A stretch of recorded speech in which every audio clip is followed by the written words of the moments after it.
Welcome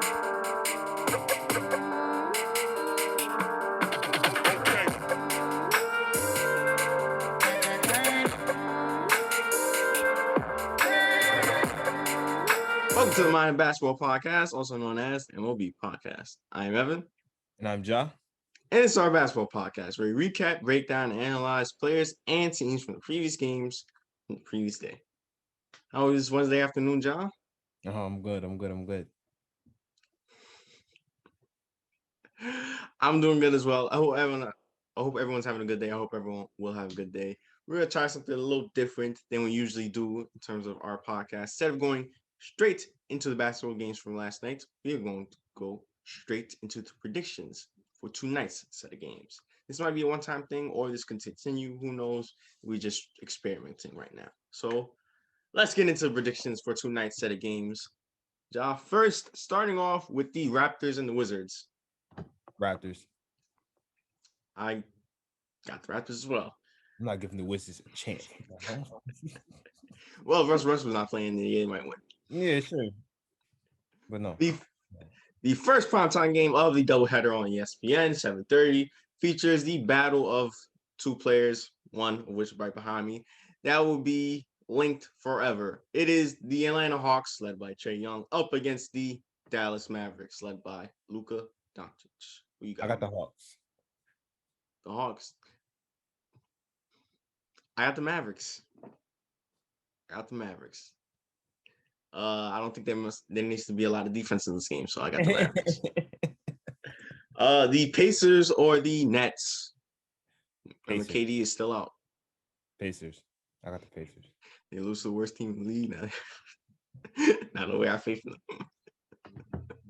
them. I got the Pacers as well. But we'll get into that later on. The Hornets or the Grizzlies? Hornets. Grizzlies. They need a win. I think they need a win because they're slipping down in the rankings on the Western Conference.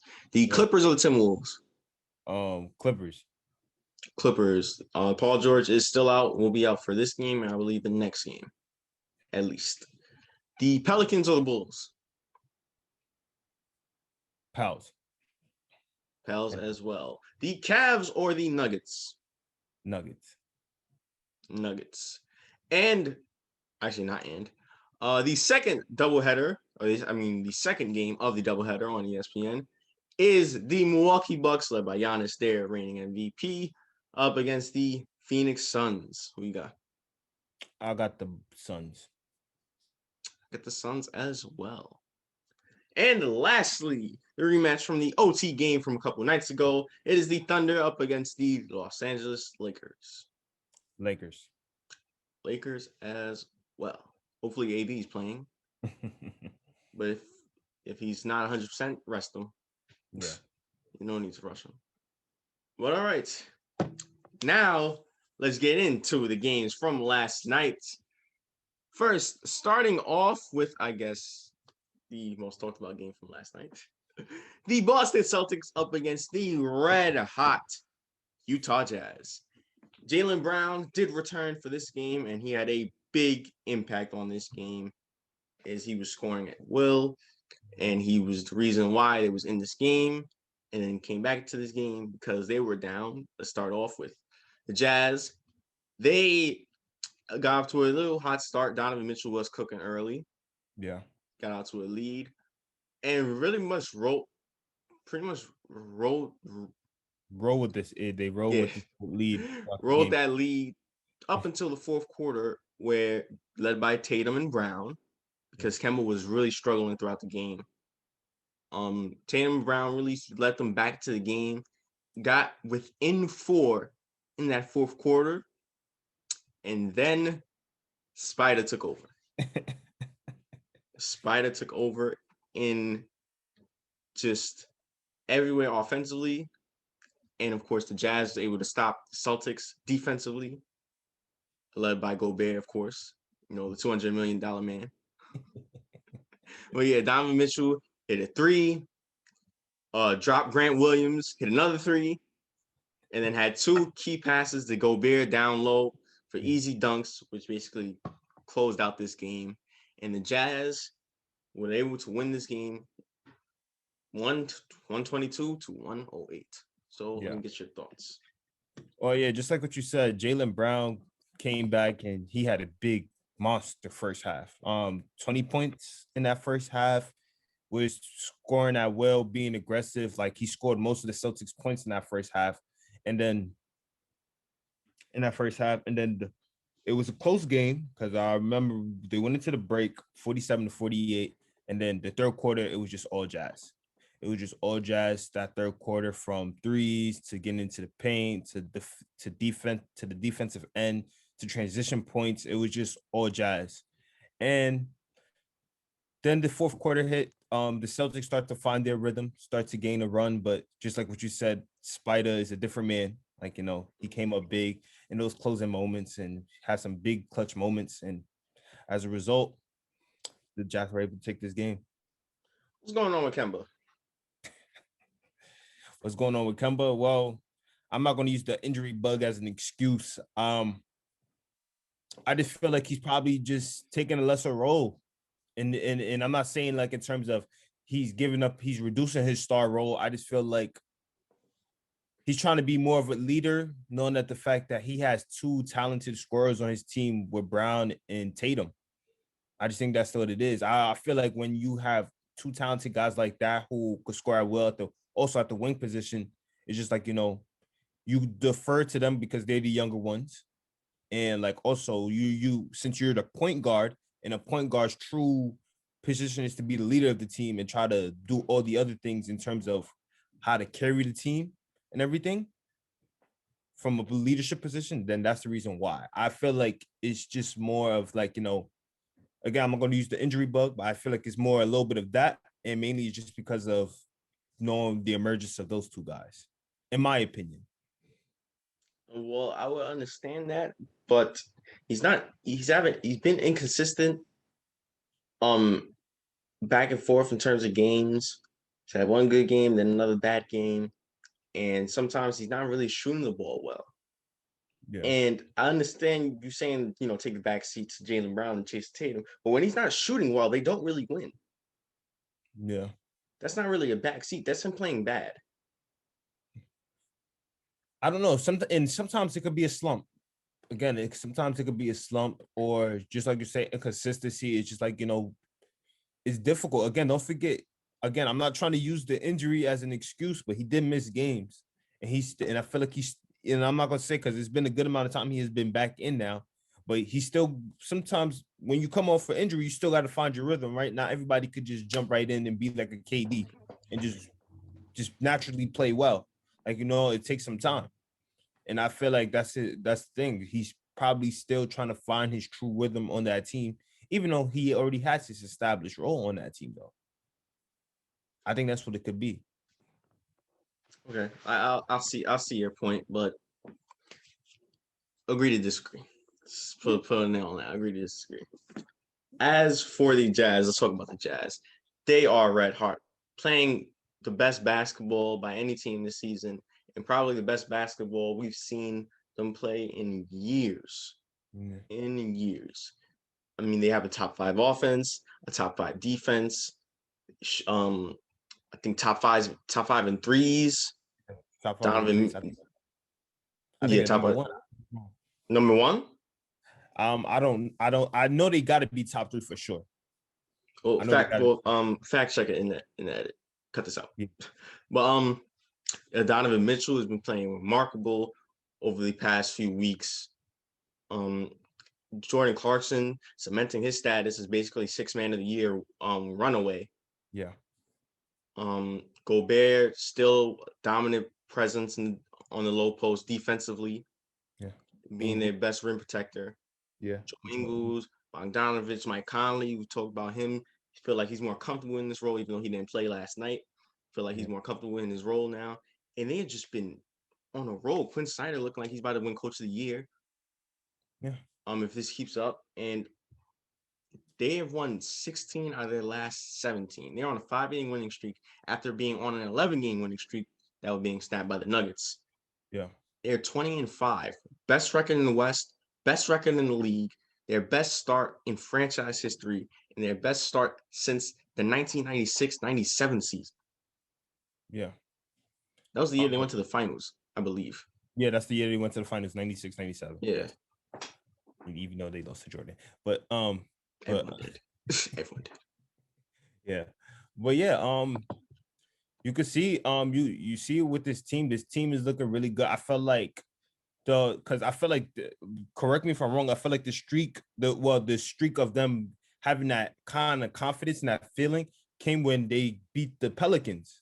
They really destroyed the Pelicans, and ever since then I feel like they just been on that road feeling like, again, because this is a team that, even though we always knew them to be in a playoff team, we always knew that they was going to always be hovering, and that they will always be viewed as the dark horse, like a team that, even though they might not win the championship, this, like, even though you don't have them as a guaranteed win of a championship, how, like, they could shock a lot of people and end up winning it out of nowhere.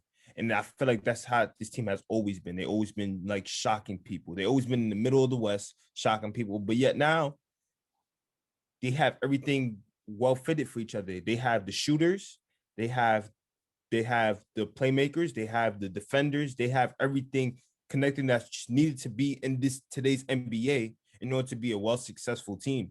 And they have chemistry. That's the main thing. And when you have chemistry, you have all of that, and you have a really good coach such as Quinn Snyder, things could click well. And when you could find your rhythm and find your peak, you could get going. And I think that's the thing, is they just found their peak at this point. Yep. An excellent start to the season by the Utah Jazz. Like I said, best record in the league and winning 16 out of 17. But yes, a great win against a very good Boston Celtics team. Yeah. All right. Going to the other game that happened earlier of the doubleheader. It was the Rockets and the Pelicans. John Wall did return, Eric Gordon did return, but Oladipo was out in this game. And offensively, yeah, they needed him late. Yeah. But when I look at this game, the problem really wasn't offensively. The problem really was defensively. Definitely. Yeah. So how this game went, pretty much, started off well for the Rockets. John Wall and Eric Gordon really was Yeah. needed. Yeah. They really didn't miss them, and they proved it.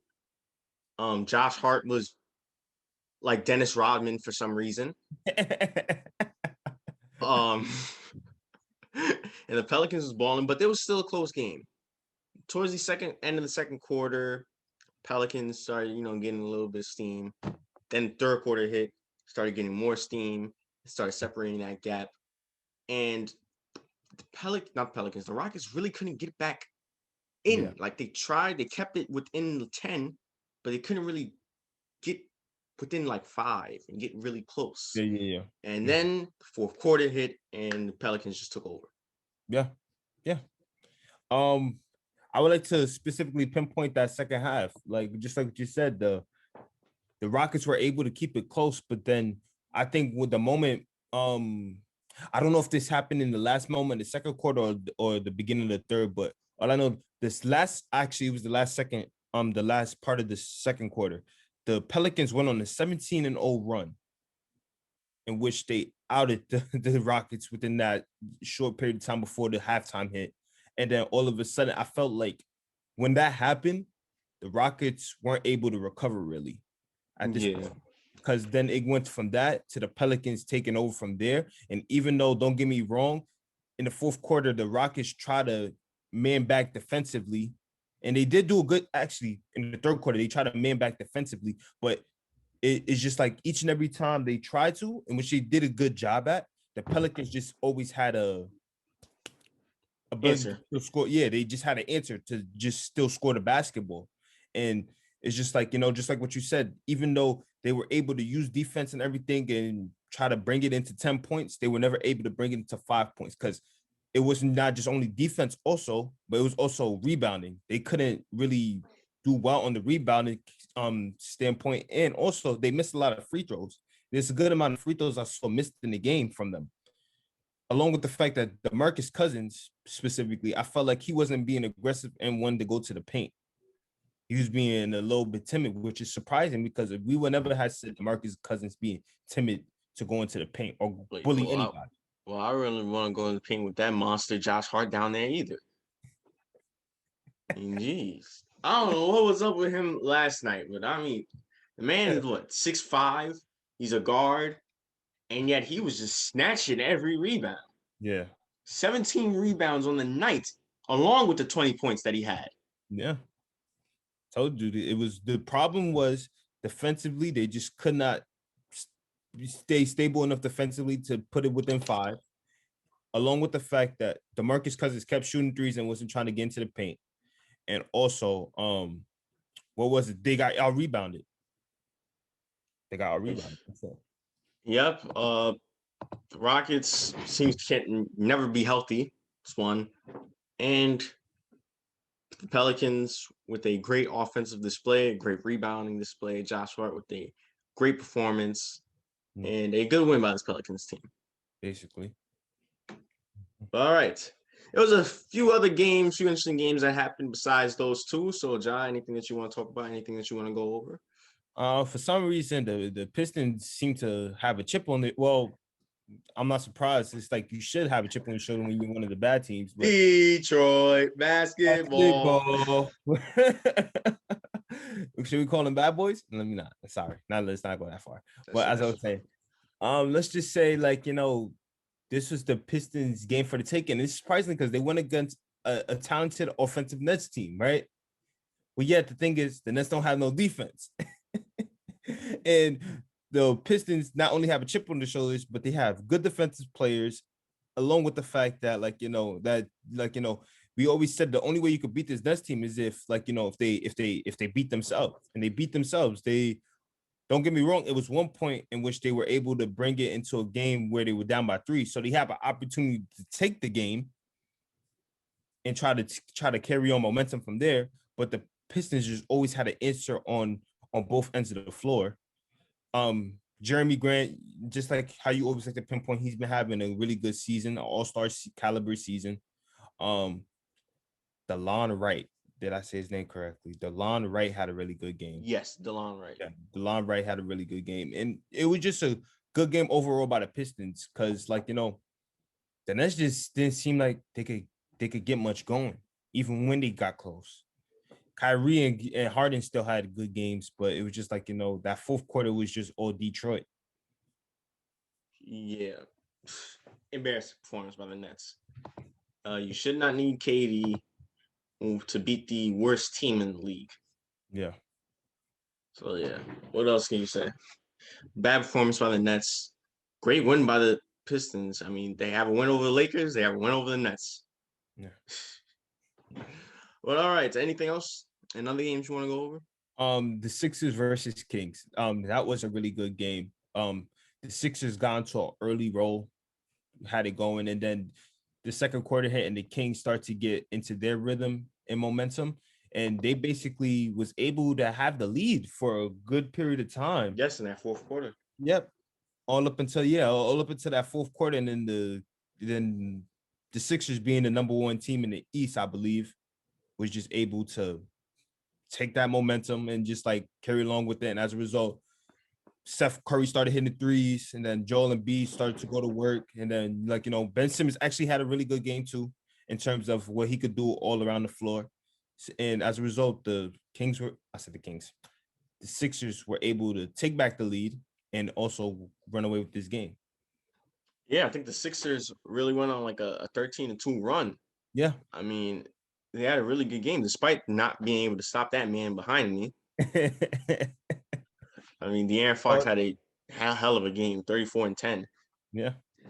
And he was doing it all for the Kings. But, yeah, the fourth quarter, the Kings kind of collapsed.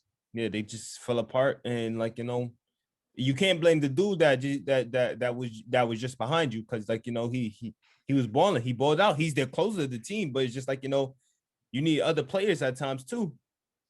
And also they just playing against a better team. Yeah. That's really what it is. Sixers are a better team than they are. Better players than they are. They have a better system than they do. So they were just outmatched. Yeah. And they could stay within close, but that really starts to show towards that fourth quarter. Who's the better team? Exactly. And that's really what happened. So, yeah. Guts performed by the Kings, but nonetheless, a great win by the Sixers. All right. First, I would like to talk about the Knicks and the Miami Heat. This was a rematch, of course, from Sunday's game, which was a really good battle. So the Yeah. Knicks were looking to bounce back and get this win against the Heat team. D.Rose in his returning debut, I guess, with the Knicks, and he looked really good. He looked really good. He checked in the game for the first time. Knicks went on like a 15-0 run. Like The impact. yeah, impact he had. He put some life to his Knicks team because Miami was up double digits against them, and he looked really well. You know, Derrick Rose that you've seen in the Minnesota Wolves with Minnesota Timberwolves and last year with the Pistons. You know, not as explosive, but Yeah. still having being in that attack mode, getting to the hoop, getting to that mid range, jump shot, Yeah. easy buckets that we've seen Derrick Rose make 1,000 times, which is what Exactly. I really like to see that from him. As for this game, this is really, really good. It's back and forth, as you would expect from the Knicks who always hustle and always play hard, and the Heat who always hustle and always play hard. And came down to the wire pretty much just like how the last game went. Tyler Hero hit a big three to take the lead down the stretch. The Knicks had a chance to take the lead. They missed the opportunity. Jimmy Butler flopped, got a foul call, and funnily put the footage up. Funnily was looking to see if anybody checked, looking to make sure he was selling the acting job. But the ball don't lie. He missed one free throw. And so the Knicks found themselves down by 2 with about 9 seconds left. And RJ Barrett, who was struggling throughout the whole night, tried to take it to the hoop on Jimmy. Got a good look, but ended up missing it. And as a result, the Heat won this game. Like I said, interesting, good game. Pretty defensive. I Yeah. mean, both teams under 100. It felt like a '90s Knicks Heat game, late '90s Knicks Heat game. Um, Julius Randle, he was a little struggle. Matter of fact, everyone was struggling really. Yeah. Julius Randle was struggling. RJ Barrett was struggling. Quickly was struggling. Um, But it looked like to a point where RJ Barrett looked like he was about to catch fire though, because he had some good like aggressive buckets going down. But no, he couldn't catch it. yeah, because he missed the game tying shot or the layup. Really only really who had it going was Elfrid Payton and D.Rose. Elfrid Payton. And Alec Burks. Hey, but sometimes you need those players to step up. But Yeah. a good win by this Heat team who are slowly climbing back into that playoff picture. They are currently 10th, right behind the Knicks, who are 9th in the Eastern Conference. All right, and the other game, well, not really the game that I really want to talk about. The Magic did play the Trailblazers, and as you would expect, the Trailblazers did win. I believe Damian Lillard and Carmelo combined for over 50 points in the game. Yeah. Speaking of Melo, he had 23 in the game, and he did pass Oscar Robertson for 12th all-time on the scoring list. Yeah. He's just Melo. Yeah. Like, What come else on. can you say? One of the best scorers of his generation. One of the best scorers of all time, to be honest. Oh yeah, of all time, you can shoot from anywhere. Just You can pure score from bucket. anywhere. It's just like when all you got to do is put up a picture of Melo and just put bucket right next to it, and then that's it. But remember, he wasn't fit to be on the NBA team.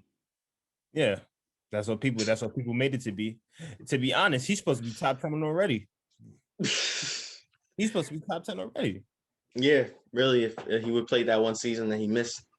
But just like what you said, he's not fit to be on the NBA team, they said. Yeah, he's not fit. I mean, I don't even know why that bum's playing in the league. What a bum. Trailblazers, they're not gonna get it nowhere with him. Yeah, ain't no way. He's just weighing them down. Plays no defense, just chucks up shots. That's like nothing. Like all he does is be in a post, just does a face up, and that's it. Doesn't pass. Pass. Just clock up the paint. I mean, couldn't win with the Knicks. Couldn't win with Denver. I mean, you're just a loser, you know? But yeah, congratulations to Carmelo Anthony, 12th all-time scoring. Hopefully he gets into that top 10 that I know he could get into because he is probably a top 10 offensive scorer of all time. Yeah, should have been in the top 10 a long time ago, but hey, again, just like what you said. Things happen, what else? But hey, if that didn't happen, he probably wouldn't be on the Blazers right now. So Yeah, to be honest. all right. I think it's time to wrap things up now. Any final thoughts? Just I just want to talk about it because I didn't notice it until one of our friends sent it to us, but that D.Rose Tom Thibodeau kind of combination is kind of looking nice, you know. It's like the impact always grows great when those two are together. Yep, D.Rose did play in Chicago when Tom Thibodeau was head coaching there for since what 2009 to 2015, 2014? Yeah, 2014, 2015. Yeah, D-Rose won Rookie of the Year there. Tom Thibodeau won Head Coach of the Year there. D-Rose won MVP there. Youngest of all time, by the way, if you've forgotten. Yep. All thanks to Tom.